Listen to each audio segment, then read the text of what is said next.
Nigeria annual inflation rose in September to its highest level in about 2 decades at about 26.72% amid worsening cost of living crisis in Africa's largest economy.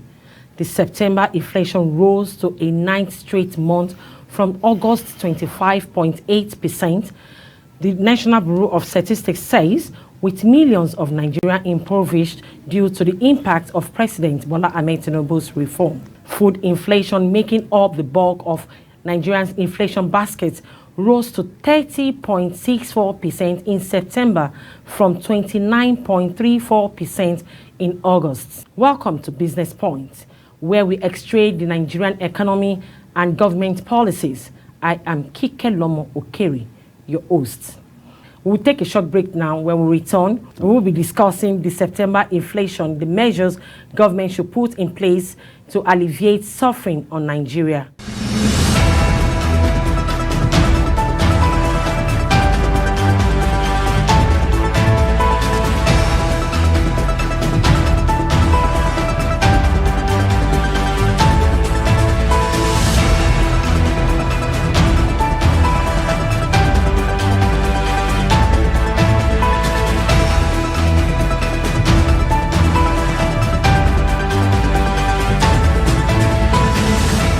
Welcome back.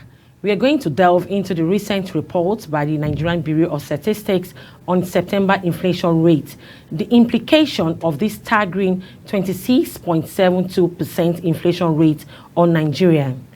With me in the studio is an economic analyst, Dr. Tochukwu Okafor, who will shed more light on this matter. Welcome, sir. Thank you. You're welcome to Global Television. It's nice to be here. It's nice to be here, sir. Sir, the September inflation rate of 26.72% is alarming, and it has been the highest in the last 2 decades. What does this mean to average Nigeria? Well, first, I would like to submit this here that the major problem we have is not even the inflationary problem. It's actually a trust deficit problem. So before we go into the report, I would like to make you understand that the problem is Nigerians, or the government has not really made Nigerians understand what is happening, so a lot of Nigerians are reacting. And the truth about it is, what you don't know, you will panic, right? So first off, I think on the basic note, let's start with the basics. We know that at secondary school level, inflation is excess money pushing fewer goods. And we know our GDP as at second quarter of this year was at 2.51, slightly above 2%. Yeah. And money supply in the third quarter, which was the last quarter we just came out of, was around 24 to 26%. Ab initio, if you deduct 2% from 25%, you're already seeing that we're already hitting 22% inflation. Yeah. That's on the monthly annualized. Keep that one side.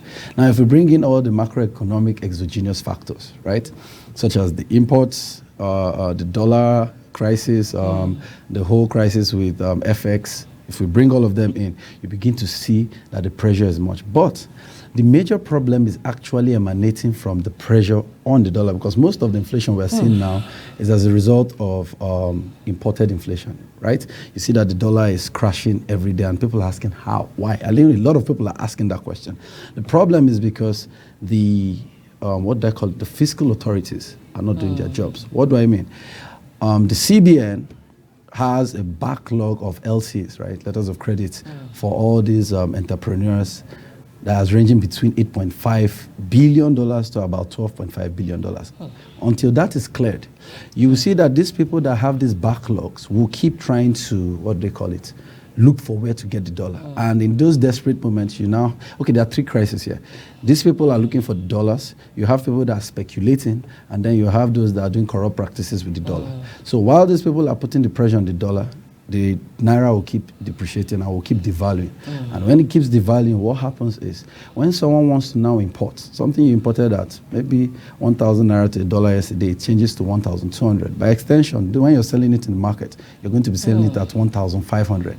And then you see that people's salaries are fixed, but that money of the good, or the price of the good, is increasing. And that's why you see that the inflation rate keeps rising and rising and rising and rising. Is it that we should expect more increase in poverty in Nigeria? Definitely now.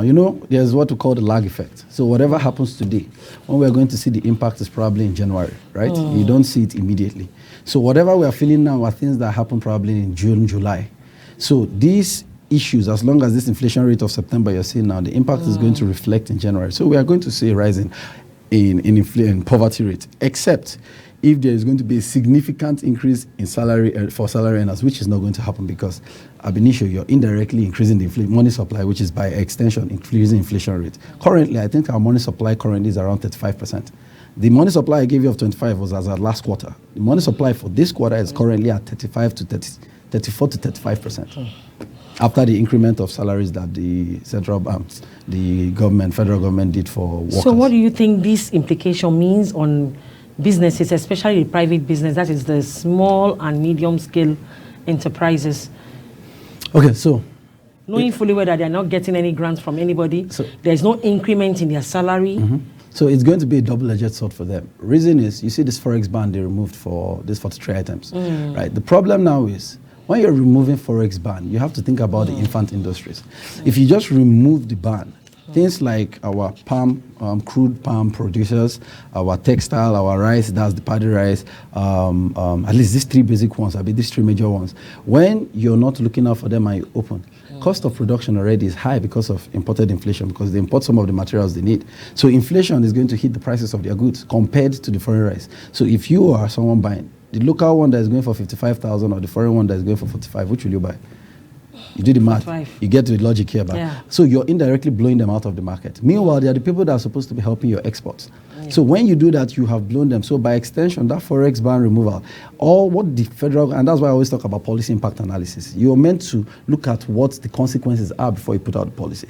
If they had settled down to look at what the impact, as much as what they were doing was to declog the Forex FX market, you look at, okay, to these infant industries, what we can do is, since they are in a stiff competition with these guys, and that's the importer, the foreign counterparts, all we can do is the levy.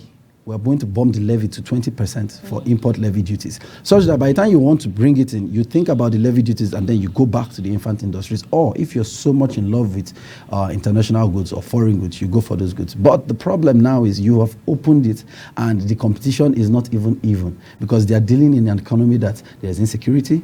The infrastructure is dilapidated. They are dealing with high cost of materials, production materials, against someone that is just going to import. I mean, I can't call some names, but there are some products that if you see them, the cars produced in our country versus the cars outside. The cars produced are more expensive, and people are asking why. How can made in Nigeria be expensive? Because the cost of materials are actually higher when importing it to make those cars compared with the foreign ones we know. So most people still go for the foreign ones as against these ones that would have made name that we could start exporting in the future that could bring in FX for us. Okay, what part of the sector do you think will benefit from this inflation? Benefit? Yes. Oh, the banks. The banks benefited. Okay. You saw the reports of their last, their financials for, I think, last 2 months. If you look at their financials, they grew by almost 40 to 50% of what highest they've ever done. 400 trillion or $400 billion.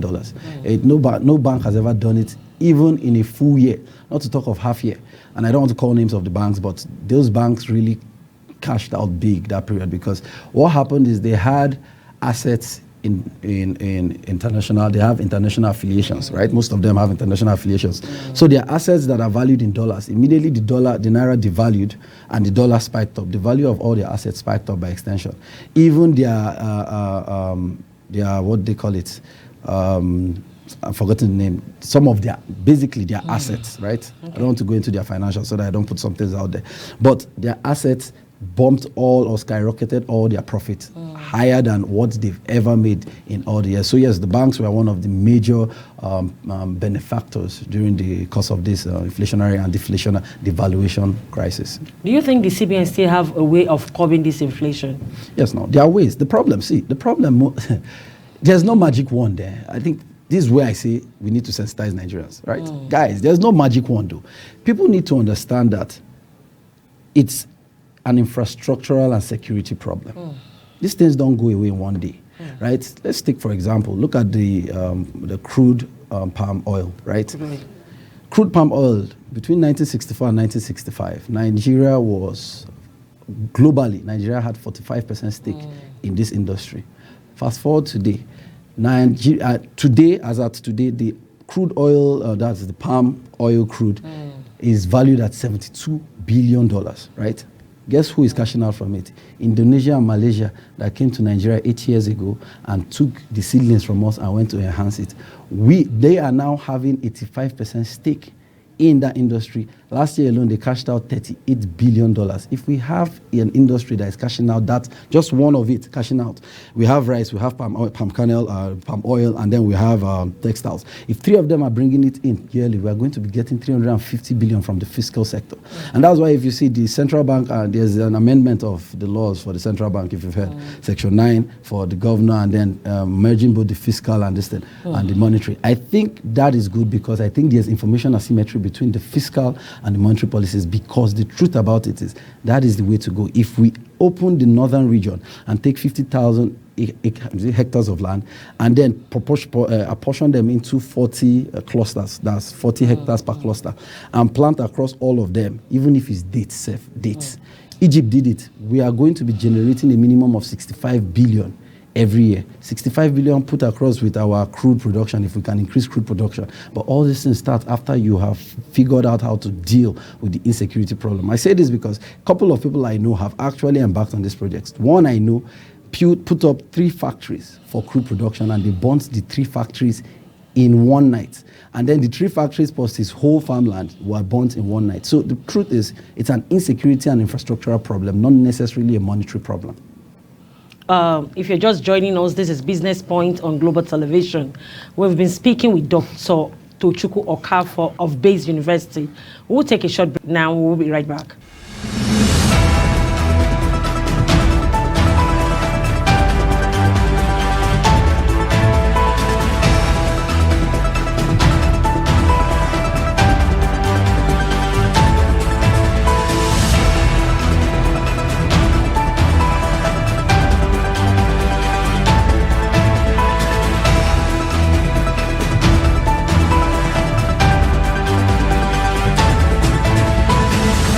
Welcome back. This is Business Point, where we x-ray government policies on Nigerian economy. With me in the studio is Dr. Tochukwu Okafor of Bayes University. We've been discussing September inflation, the impact on Nigerian economy. Sir, okay, knowing fully well that the yield is around the corner, what social consequences should be associated with inflation? You know, the Yuletide season is always accompanied with inflation. First things first, you need to know every election year is accompanied with inflation, naturally. Every election year, go back the last decade, right? So this year is no surprise, at least for economists, it's no surprise for us. But this rate of inflation, the rate of change is what is quite alarming. However, it was expected because, I mean, that shock of the Naira redesign and the reversal, and then the subsidy reduction and the reversal, yes, you're going to be seeing, when you go back to old vomit, you're going to be seeing some reactions. So the Yuletide period is going to come with a certain level of inflation, but it's not going to really be as high as we expect. Reason is, there's no money to spend.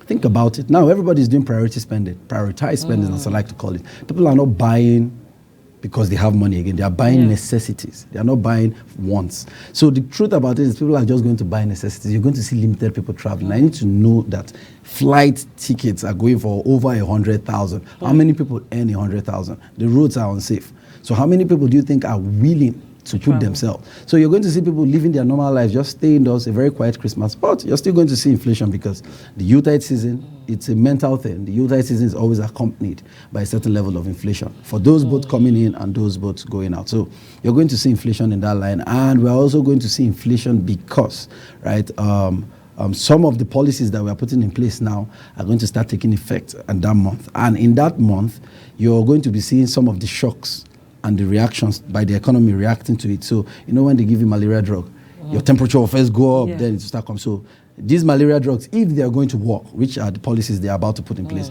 we are going to see a spike first in certain inflationary and some fiscal reactions. Then subsequently, probably first, second quarter of 2024, we'll be seeing depletion of those rates. You know, I keep on wondering, you know, some countries, including China, wonder how they manage to keep their inflation low. What do you think we in the country, we in Nigeria, as in the government, what do you think measures that government can put in place to keep the inflation low that will benefit Nigerians? Also, for starters, there are two ways. First, they can demonetize, even though that's one of the toughest and roughest ones they can put on Nigerians. So that one is one side. But the second fact is what I told you about the FX market.